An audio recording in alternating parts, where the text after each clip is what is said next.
구독, 좋아요 꾹꾹. 여러분 반갑습니다. 말씀 창고의 서현 목사입니다. 오늘도 시청해 주셔서 감사합니다. 여러분의 구독과 좋아요, 알람 설정, 슈퍼땡스로 저희 채널을 응원해 주세요. 항상 함께 해주셔서 감사합니다. 오늘은 마가복음 15장 33절부터 47절 말씀입니다. 오늘 말씀은 예수님께서 십자가에 달려 돌아가시는 내용이 기록되어 있습니다. 여러분, 십자가 사건은 예수님 사역의 절정입니다. 오늘 이 말씀을 통해서 우리에게 주시는 하나님의 마음을 함께 묵상해 보기 원합니다. 33절부터 말씀입니다. 낮 12시가 되자 온 땅에 어둠이 뒤덮이더니 오후 3시까지 계속됐습니다. 오후 3시가 되자 예수께서 큰 소리로 부르짖으셨습니다. 엘리 엘리 라마 사박다니, 이 말은 내 하나님 어째서 나를 버리셨습니까? 라는 뜻입니다. 가까이 서 있던 몇 사람들이 이 소리를 듣고 말했습니다. 들어보라, 저 사람이 엘리야를 부른다. 한 사람이 달려가 해면을 신 포도주에 듬뿍 적셔 막대기에 매달아 예수께 마시게 하며 말했습니다. 보시오, 저가 엘리야를 부르고 있어. 그때 예수께서 큰 소리를 지르시고 숨을 거두셨습니다. 그리고 성전의 휘장이 위에서 아래까지 두 쪽으로 찢어졌습니다. 예수를 마주보고 서 있던 백부장은 예수께서 이렇게 부르짖으시며 돌아가시는 것을 보고 말했습니다. 이분은 참으로 하나님의 아들이셨다. 여인들도 멀리서 이 광경을 지켜보고 있었습니다. 그 가운데는 막달라 마리아, 작은 야고보와 요새의 어머니 마리아, 살로메도 있었습니다.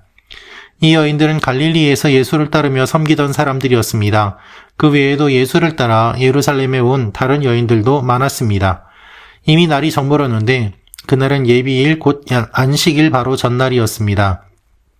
아리마대 사람 요셉이 용감하게 빌라도에게 가서 예수의 시신을 내어달라고 요청했습니다. 그는 존경받는 유대 공회원으로 그 자신도 하나님 나라를 기다리는 사람이었습니다. 빌라도는 예수가 벌써 죽었는지 의아하게 생각했습니다. 그래서 백부장을 불러 예수가 벌써 죽었는지 알아보았습니다. 백부장으로부터 죽은 사실을 확인하자 빌라도는 요셉에게 시신을 내주었습니다. 요셉은 고운 모시천을 사가지고 와서 예수의 시신을 내려다가 모시로 싸고는 바위를 파서 만든 무덤에 시신을 모셨습니다. 그리고 무덤 입구에 돌을 굴려 막아 놓았습니다. 막달라 마리아와 요새의 어머니 마리아는 예수의 시신이 놓이는 곳을 지켜보았습니다.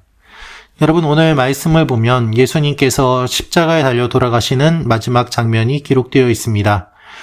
12시가 되자 온 땅에 어둠이 뒤덮이고 오후 3시까지 계속되었다고 기록되어 있습니다. 계속되었다라는 것을 보면 제6시가 되었을 때 내지는 제6시가 된 후 정도로 문헌할 것으로 보이는데요. 사람들이 우습게 여기고 조롱했지만 예수님이 고난받으실 때 이렇게 초자연적인 현상이 일어났습니다. 여러분, 이것을 보면 우리가 알 수 있는 사실이 있는데요. 무엇인가 하면 사람의 평가가 중요하지 않다는 것입니다.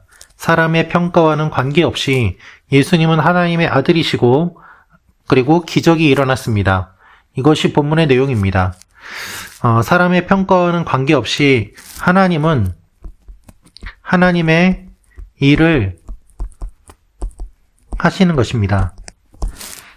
하나님께서 예수 그리스도가 십자가에 달려 돌아가실 때 기적이 일어나는 것을 허용하셨습니다. 예수님께서 이 기적이 일어나는 가운데서도 주님은 버림받으시는 것을 오늘 말씀을 통해 보게 됩니다. 갑자기 어둠이 뒤덮였습니다. 이것은 일상적인 것이 아닌 기적입니다. 그러나 이 기적 가운데서도 예수님이 구원 받으시는 것이 아니라 십자가에서 내려오시는 것이 아니라 예수님은 십자가에서 버림받으십니다. 엘리 엘리 라마 사박다니, 즉 내 하나님 어째서 나를 버리셨습니까? 라고 예수님은 십자가에 달려서 하나님께 이렇게 이야기하는 것입니다. 하나님, 왜 나를 버리십니까? 고의적으로 방치하거나 데리고 가지 않고 떠나버리는 것을 의미합니다. 추상적으로는 받아들이거나 인정하기를 거부하는 행동을 의미합니다. 여러분, 예수님은 완전한 버림받음을 보여주십니다. 예수님께서 하나님께 버림받으신 것은 가장 큰 괴로움이었습니다. 하나님과의 단절, 이것이 얼마나 큰 고통입니까? 예수님이 사람들의 모욕도 받을 수 있습니다. 고난도 견딜 수 있습니다. 그런데 가장 어려운 것은 하나님과의 단절입니다. 외면과 관계의 단절은 인간 사이에서도 견디기 힘든 일인데 성부 하나님과 관계가 끊어지는 일은 얼마나 괴로운 일이었겠습니까? 그런데 이 일을 주님께서는 경험하시는 것입니다. 성부 하나님께서는 우리를 구원하시기 위해서 아들을 버리십니다. 독생자를 버리시는 그 아픔을 우리가 어떻게 이해할 수 있을까요? 그 마음을 어떻게 헤아릴 수 있을까요? 헤아리지 못합니다. 그래서 사람들은 이야기합니다. 들어보자, 저 사람이 엘리야를 부른다라고 말이죠. 여전히 오해하고 모욕하고 조롱하는 것을 보게 됩니다. 사람들은 끝까지 하나님의 아들을 모욕하고 또는 하나님을 모욕하고 있는 것이죠. 어둠이 임했음에도 불구하고 이들은 예수님을 십자가에서 내릴 생각을 하지 않습니다. 여러분 이 생각 해보셨습니까? 기적이 일어나면 두려워서라도 예수님을 십자가에서 내려야 되지 않겠습니까? 아직 돌아가시기 전인데 저 예수를 내려서 우리가 심판을 면하자라고 생각하는 것이 당연하지 않겠습니까? 그러나 인간의 악함은 끝까지 그러한 것을 하지 않습니다. 인간의 악함은 끝까지 예수님을 죽이는 데 사용되는 것입니다. 한 사람이 달려가 해면을 심포도에 듬뿍 적셔 예수께 마시게 하며 말했습니다. 그러나 그가 베푼 것은 단순한 포도주에 불과하였고 단순한 감정에 불과하였습니다. 예수님을 구원하고자 한 행동이 아니었던 것입니다. 예수님을 돕고자 한 행동도 아니었습니다. 이제 예수님께서는 인간의 폭력과 무지와 악함 앞에서 큰 소리를 지르시고 숨을 거두십니다. 오늘 이 원어를 살펴보면 외마디 비명이나 죽음 직전에 크게 울부짖은 것으로 보아야만 합니다. 여러분 매우 이례적인 상황임을 나타내고 있습니다. 예수님께서는 크게 고통받으시고 큰 소리를 지르시고 숨을 거두셨습니다. 이것은 고통에서 나오는 아픔과 신음이었습니다. 이 신음으로 주님이 마지막 말씀을 마치시고 숨을 거두실 때 성전의 휘장이 위에서부터 아래까지 두 쪽으로 찢어졌습니다. 성전의 휘장은 매우 두꺼운 천으로 되어 있습니다. 그리고 높이 달려 있습니다. 이것을 아래에서 찢는 것도 쉽지 않은 일이고 손으로 찢는 것은 거의 불가능합니다. 그런데 위에서부터 아래까지 갑자기 찢어졌습니다. 이것이 찢어짐으로 말미암아 하나님께로 나아갈 수 있는 길이 열리게 되었습니다. 죄인이 하나님 아버지 앞에 나아가는 것을 가로막고 있었던 휘장이 예수님의 십자가 대속으로 말미암아 활짝 열리게 되었습니다. 가장 꼭대기부터 가장 바닥까지 찢어져서 완전히 분리되었습니다. 가리고 있던 막이 찢어지게 되고 하나님께로 나아가지 못했던 우리가 하나님께로 나아갈 수 있게 되었던 것입니다. 이 일을 보고서 백부장은 이렇게 이야기합니다. 이분은 참으로 하나님의 아들이셨다. 여러분, 이것이 믿음의 고백입니까? 아닙니다. 얼마나 어리석습니까? 조금 전까지만 해도 이들은 예수를 죽이려고 혈안이 되어서 끔찍한 계획을 세우지 않았습니까? 그런데 예수님이 돌아가시자 이제는 이렇게 이야기합니다. 사람들은 어떠한 일들을 감당할 때에 그 일에 참여하지 않습니다. 그리고 나중에 그가 죽은 뒤에 평가의 후함으로 말미암아 자기 마음을 위로받으려는 태도를 갖습니다. 독립운동을 하신 분들, 그분들이 독립운동을 할 때 사람들이 함께하지 않고 그분들이 돌아가신 다음에 그분들을 높게 평가하는 것으로 마음의 위로를 받는 일들이 있습니다. 일제시대 때 교회가 신사참배를 하였습니다. 많은 교회들이 신사참배를 하였고 신사참배를 하지 않은 교회는 얼마 되지 않았습니다. 그러나 그 신사참배를 하지 않은 목사님들을 우리는 영웅이라고 여기며 순교자라고 여기며 그들을 존경하는 마음을 가진 것으로 내가 신사참배를 한 것을 무마하려고 하는 마음의 짐을 덜려고 하는 그러한 인간의 본성들이 얼마나 많이 있는지 모릅니다. 예수님을 십자가에 달려 돌아가시게 만든 이들이 예수님이 하나님의 아들이었다라고 이야기함으로 말미암아 자신들의 마음의 부담을 덜려고 하는 모습을 우리는 본문을 통해서 보게 됩니다.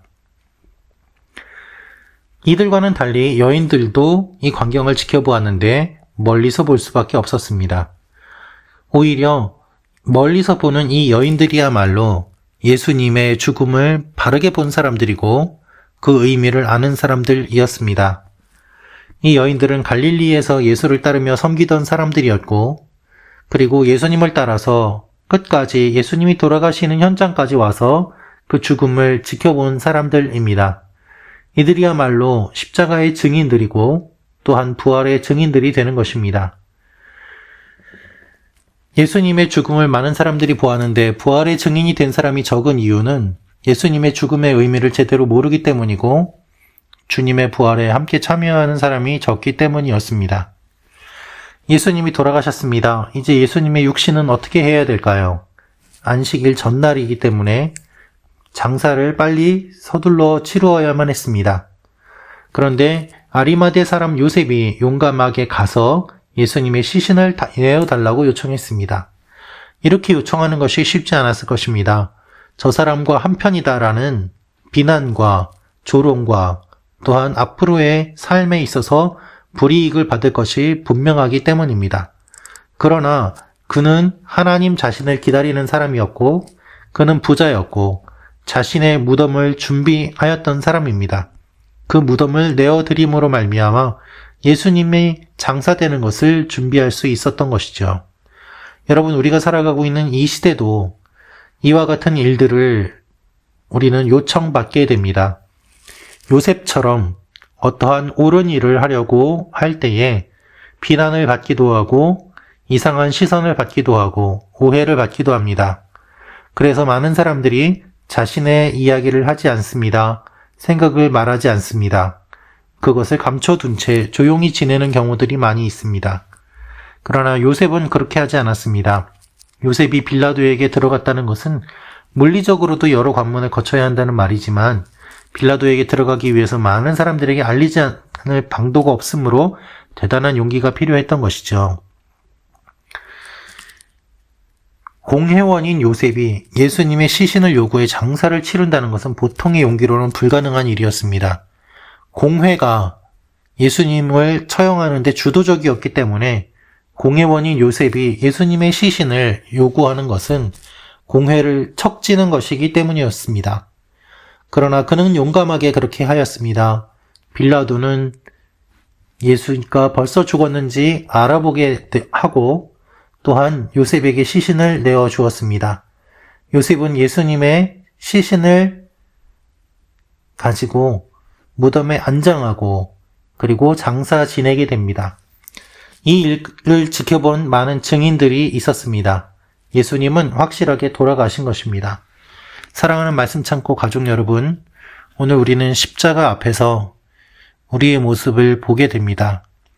용기 없는 우리의 모습, 비겁한 모습, 그리고 잔인하게 예수님을 죽인 그 현장에서 침묵하는 우리의 모습, 동조하는 우리의 모습, 연약한 우리의 모습들을 보게 됩니다. 주님은 하나님께 버림받으셨습니다. 그 이유는 무엇입니까? 우리를 구원하시기 위함입니다. 하나님께 버림받음으로 말미암아 우리를 구원해 주신 주님의 사랑을 기억하며 주님과 동행하며 나아가는 여러분과 제가 되기를 원합니다. 기도하겠습니다. 아버지 하나님, 우리가 주님의 사람으로 어떻게 살아야 되는지 알려주시고 십자가의 증인으로 살아가게 하여 주옵소서. 예수님의 이름으로 기도합니다. 아멘.